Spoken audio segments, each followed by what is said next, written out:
what does sustainability, mean to the Beko brand, and why is it such an important part of the company's DNA? We are people of consumption. We buy something, we use it, and we consume it, we throw it away. We are only given this environment where 8 billion people globally. So every manufacturer, every brand owner have to do their own part.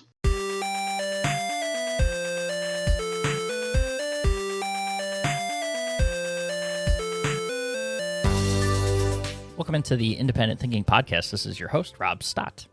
One of my favorite parts about being able to tell the stories, the backstories of all the brands, the retailers, the vendor partners, the industry partners that we work with is that we really get to dive into some unique angles into how they do business, or what makes them different from others in their space, and what sets them apart from others in the industry. And today we get to do that with Beko and Sazi Bugay, VP of Product Management for Beko here in North America. It's a brand that is several decades old, has a parent company, Arçelik, that is based out of Turkey, and they're big in the appliance space, especially in Europe, and new and kind of growing in the U.S. market. But one that has probably one of my favorite sort of backstories and corporate cultures that you'd find in the appliance space, and has everything to do with sort of how they have built themselves as this just incredible company that works on the idea of innovating around sustainability and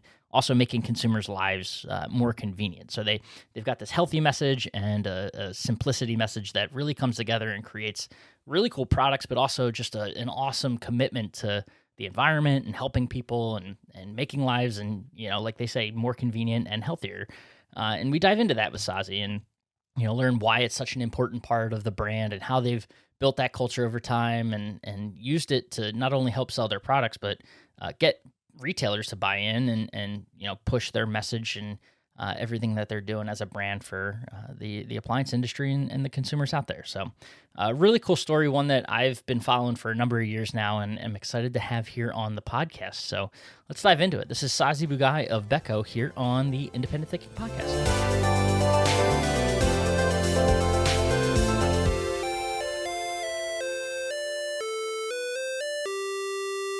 All right, we are back on the Independent Thinking Podcast, and real excited today.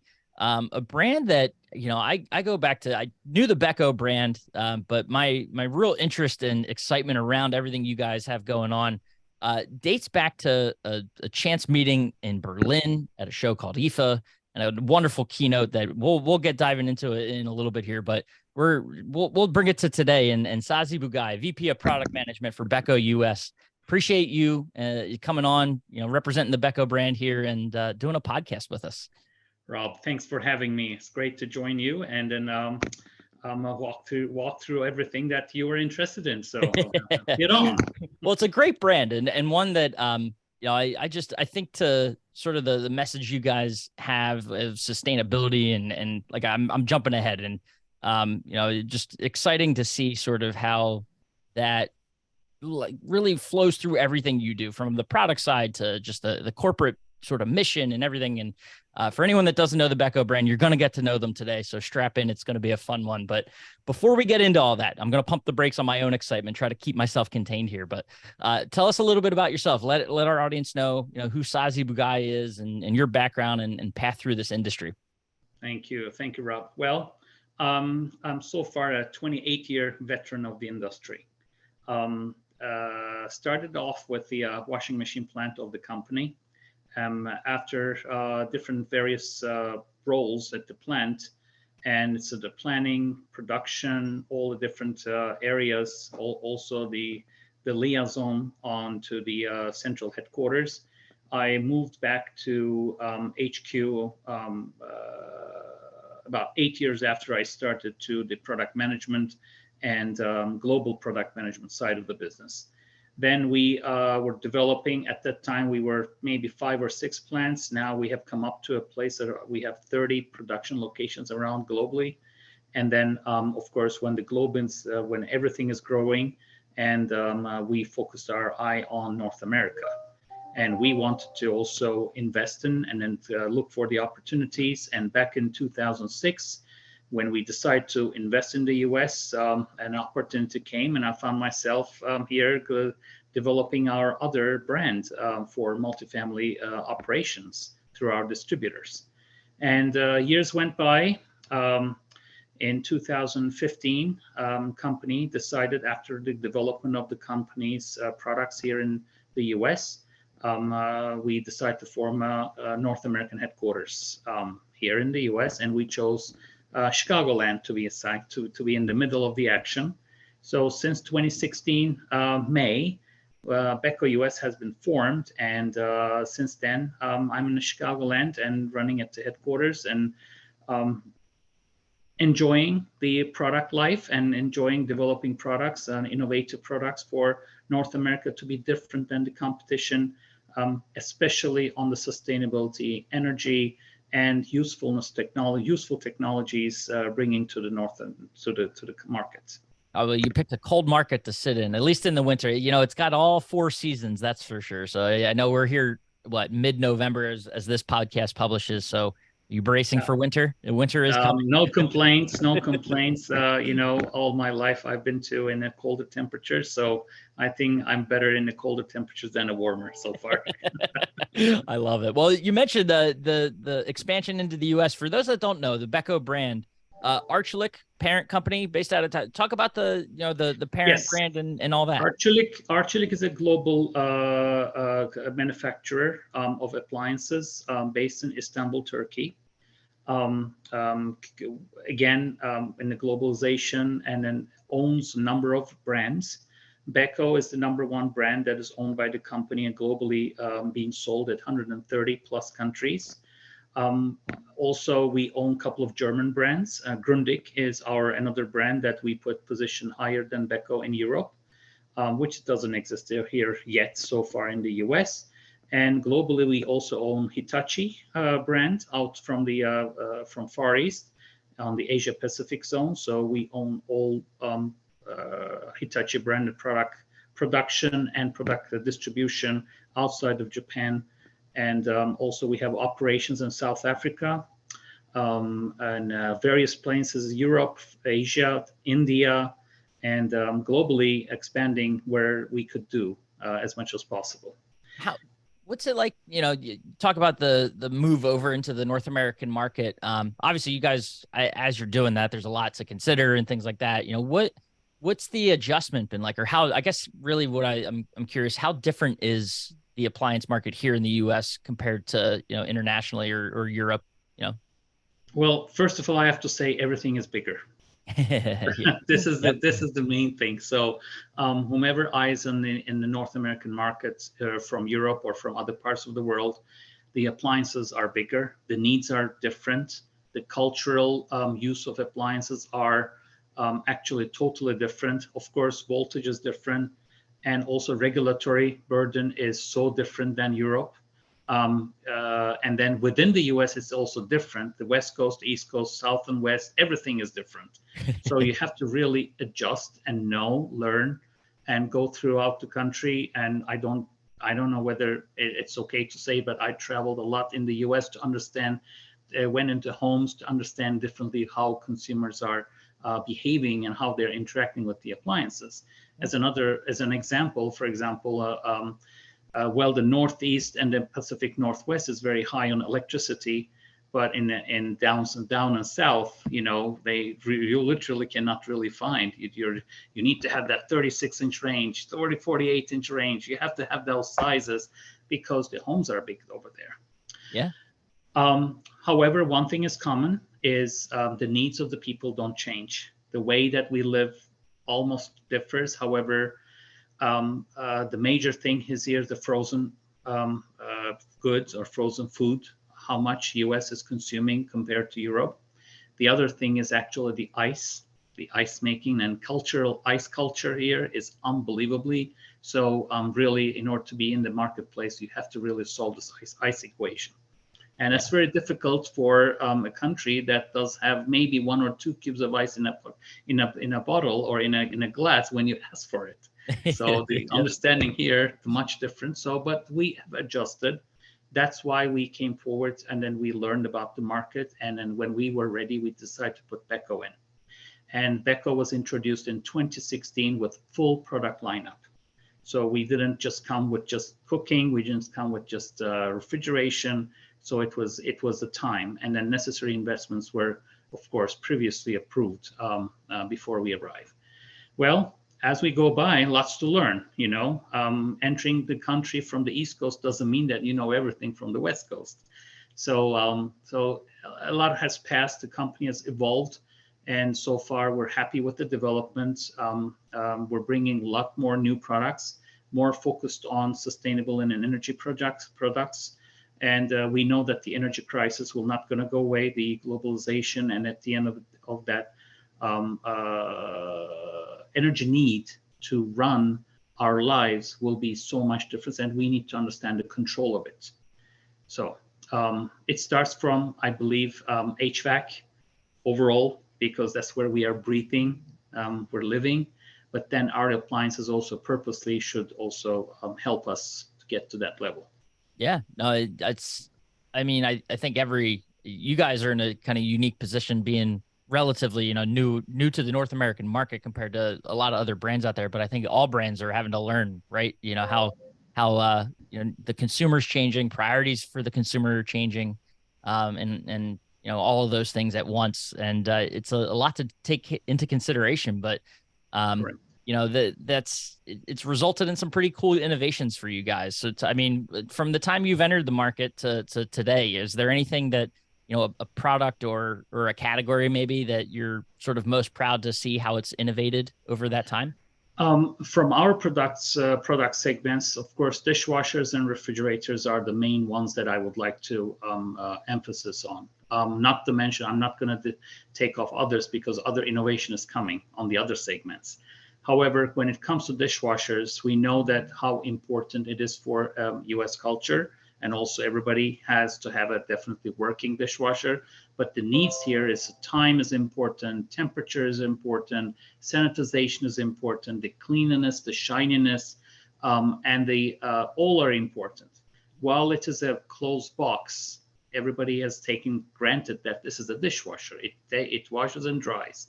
So by focused on some different needs of the customers, we noticed that there's an improvement point on the spraying power, how we can manage the spray power, how we can put the water to different corners or all corners. So we came up with last year this corner intense technology on our dishwashers actually sweeps the whole bottom pan of and the bottom side of the dishwasher, rather than it's just circulating and then missing the corners. So that's why we call it corner intense. Of course, with the corner intense, we brought in other features such as the filter, automatic self-cleaning filter, which is actually not new, but actually it's not been used widely. And ionizer, we borrowed the idea from our refrigeration because we observed that many consumers having a single or two people homes, they don't use their dishwashers every day, but they keep their dishes somehow dirty inside the dishwasher, and they complain about the smell.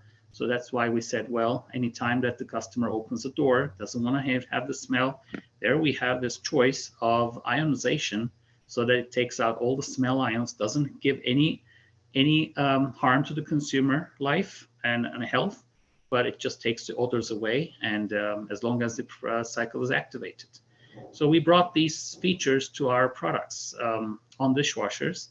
And in refrigeration, we have this one feature that we noticed that there's an unbelievable food waste. Here we throw away from our products, from our homes, from our refrigerators. We leave them there. We forget them that we bought. We overbuy it, overpurchase it, and because you go to a store, it may be once a week or once in every twice a week, 2 weeks. So that means some of the vegetables and fruits are rotting. So we came up with this, developed with this special humidity controlled crisper with the sunlight addition inside. We call it Everfresh Plus, that keeps the temperature constant and humidity regulated so that the fruits and vegetables stay fresh up to 30 days. Crazy. Well, first of all, the way you just went and talked about, you look at a dishwasher from the consumer side of things, and to your point, it's that appliance that sits there, has dishes in it, and they, once we decide to run it, we run it and they get clean, but it could sit there for a while. But like the level of detail and how you're thinking about inside that space and how to innovate it, and then obviously advancements on the refrigeration side. So cool to hear that from someone that is knowledgeable about the product side of things and seeing what you More guys are to doing. come. More It's to come. It's unbelievable. fun. Yeah, it's so Fun. cool. We also tackle the ice issue, Mhm. and I'm happy to say that we have one product that actually not one for a series of products that can have tons of ice building. We noticed that people are going to either grocery stores or gas stations or 7-Elevens to get their 10-pound bags just to have just before the party. So it was an inconvenience. Where do you put that ice? If the bag is clean, we don't know, but we put it in our freezer with our other foods. So the aim was on the company. We said that when we are developing to North America, we have to have minimum 10, if not possible, 11 pound per day ice making capability. Wow. So we kind of have that product in our French door productions or products. We're proud of it. It's been tested, and it's really nice. And then sometimes we get calls, how can you slow it down? Well, we're thinking about that too, but people who love ice, that's coming up. So No, that's cool. It just goes to show that there's still, obviously lots of ways to innovate in this industry and in the appliances space. And you guys are doing it. And for the, listeners that have been paying attention, one of the things that they would notice is that one of the things that is obviously top of mind and a priority for the Beko brand, and I know it goes back to the parent company, but that is sustainability and making sure, that is front and center in not only what you do from the product side and how it helps the consumer at the end, but obviously throughout the process as well. So I want to let you kind of dive into that and tell us, what does sustainability, mean to the Beko brand, and why is it such an important part of the company's DNA? certainly. Well, we are people of consumption. We buy something, we use it, and we consume it, we throw it away. Apparently, we don't get to think about what's happening after we throw that parts away or stuff away. So it starts from how you look at the world evolution, how you look at the materials used, how we can use the resources much better. And therefore, Arçelik has switched to this sustainability approach many years ago by actually creating self-sufficient production locations so that we don't have to borrow energy or borrow water, but purchase water from municipalities to produce our own products. So it starts from the production mentality. Then the design is very important. When I entered the company 28 years ago, we were designing back from container backwards. Now we're starting from the carbon footprint. What carbon footprint is, actually, we're not just talking or thinking about the size of the product. We're also thinking about how much the carbon emissions in the production as we use in the product and afterlife of the product when we send it to the recycle center or dumpster. So that has been, and this is called, and in Europe we call them carbon credits. This carbon credit calculations are very important, and in any new investment, we start from these. So the idea from engineers, from thought process to the retailer, from sales, this is all connected. Having said that, making our production locations and carbon neutral was the first step. I'm proud to work in a company that actually has full carbon neutral facilities. However, we're not done yet. We have to make all of our processes, all of our life cycle of the product as much as it's carbon neutral as possible. So in doing so, from the gas that you use in refrigerator, from the materials that you use in any appliance, it does have to be recyclable, upcyclable, or reusable. I call it returnable. Two production centers in our home country have this recyclable centers that without the brand with any brand. We get these products, we recycle them, we separate them, we take the glass out, and the glass is crushed and reused. The plastic is crushed and reused, and metal is crushed and reused. So everything has been reused so that we give back to the environment. So that's very important part of our life. It's in our DNA, and also in our management system. We also look for KPIs based on this, how much we did. Very good example. Actually, two examples that I will tell you about. One of them is that we just launched. Actually, we introduced at KBIS this past year, and we just launched the washer that is tub materials made of up to 60 or 70 water bottles that we throw away. So there is a crushed material, there's a recycled material, plus there's the material from our water bottles that have been crushed and added in, so that we can reuse that plastic to make it useful, of course, to some degree, to our products. Another one is, this is going to be big in the US, is elimination of EPS, that is styrofoam. There's already work is going on. Small domestic appliances have removed this, but large appliances have not. So I think that there's a big potential in front of us, that if all the industry can remove this material from their packaging, it really will be, everything will be 100% recyclable. And all of this is you're talking about the product development side right now, which is, if that's not impressive enough, I don't know what is, but it goes further too, because it goes into not only how these products are made and the manufacturing process and all that, the kit and caboodle over there, but then too, to what these products do, right? So like the example that comes to mind, and I referenced IFA earlier, there was a conversation back, I think it was IFA 2019, when the clothes washers, the washing machine with the microplastic filters that was talked about and introduced. And it's what these products do too. So there's the construction side, but also what they do in practice for the consumer and for the environment. And talk about that a little bit too. Yes. Thank you for reminding that. It's actually another subject that we're working on as a whole company. Microplastics or microfibers is not the result of the appliance problem. It's the clothing problem. It's a cloth manufacturer's problem. However, seeing all this clothes that we wear, we wash and dry, we create those microplastics, and we're using synthetic materials in our wearables. And now, it used to be all cotton in the past. Now synthetic and man-made material came in. So these go and wash out, and then eventually these flow into oceans. And in oceans, as you know, the fish consumption, the fish eat these, and then come back to us with the fish and then goes into our mainstream. So if you look at the cycle, it's huge. There are other factors that create this microfibers, but we are, as an appliance manufacturer, we took the responsibility at least to look at what we can do.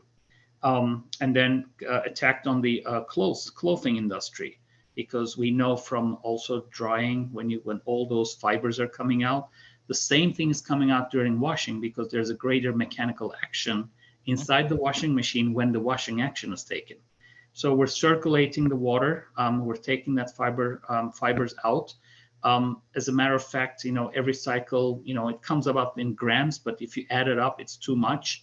So we hear information from here and there that our kids or everybody has in their bloodstreams. You see the microfibers.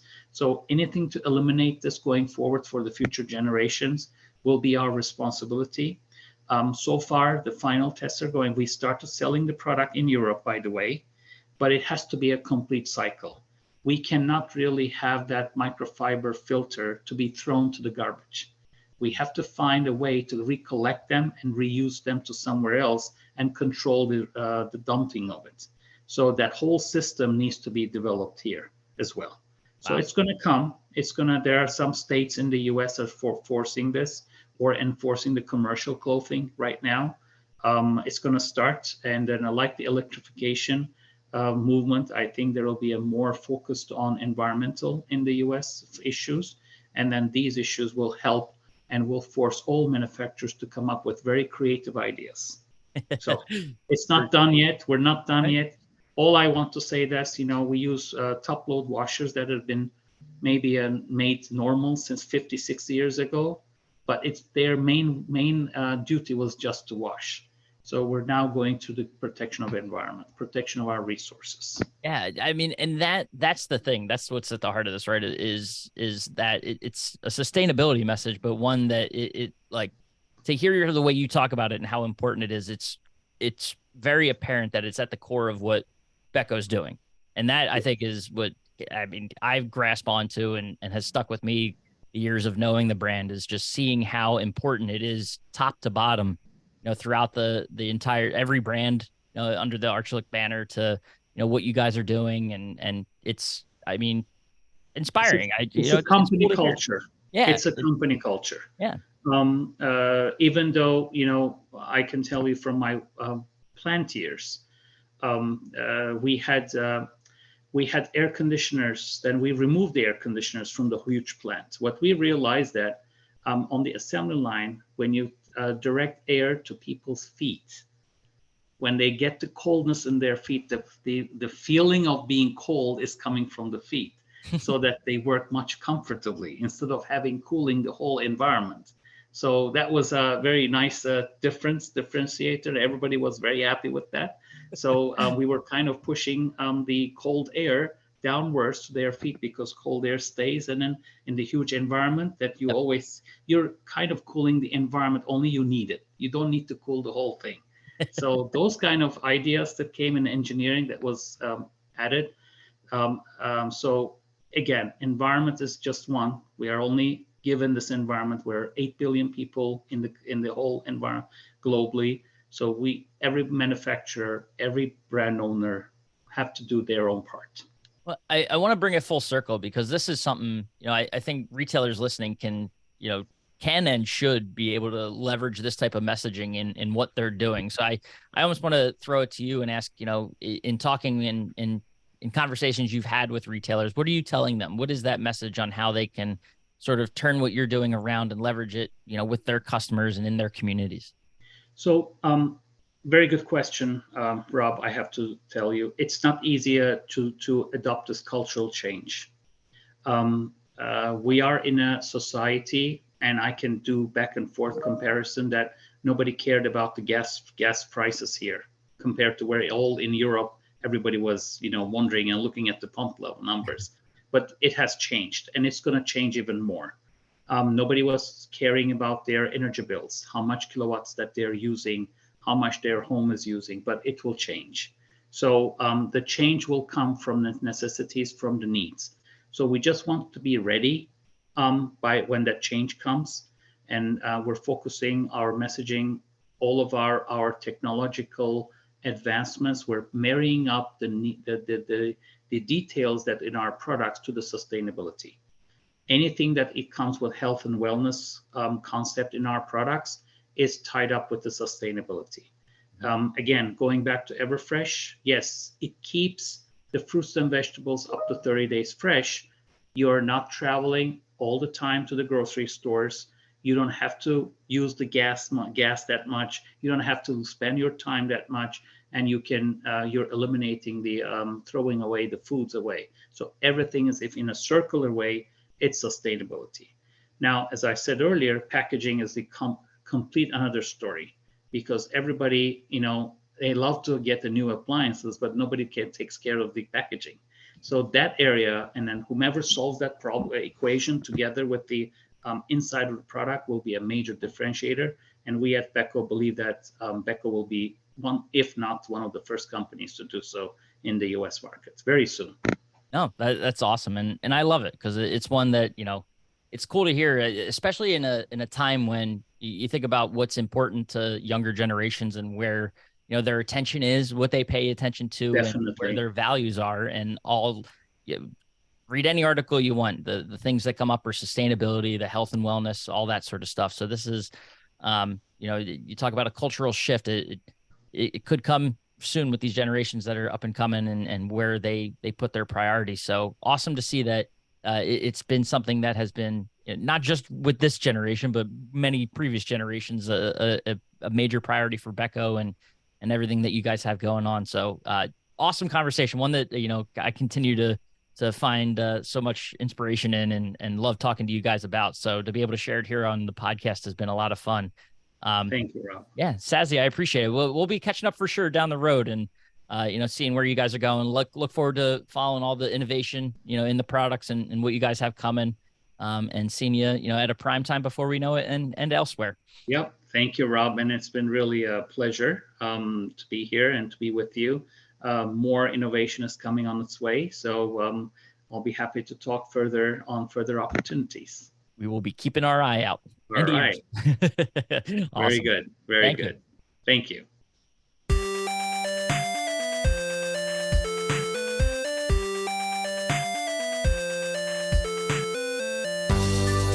All right, and thanks to Sazi again for taking the time and sharing the Beko story and the Archulix story and diving into it with us. Like I said at the top, it's just such a cool and inspiring story that I appreciate the work that they're doing from end to end, from how the products are built to the work that they do, and making it such an impactful message that I think is one that is fun to follow and you could tell that they truly care about. So appreciate him taking the time. And as always, appreciate you listening to the Independent Thinking Podcast. And we'll catch you next time.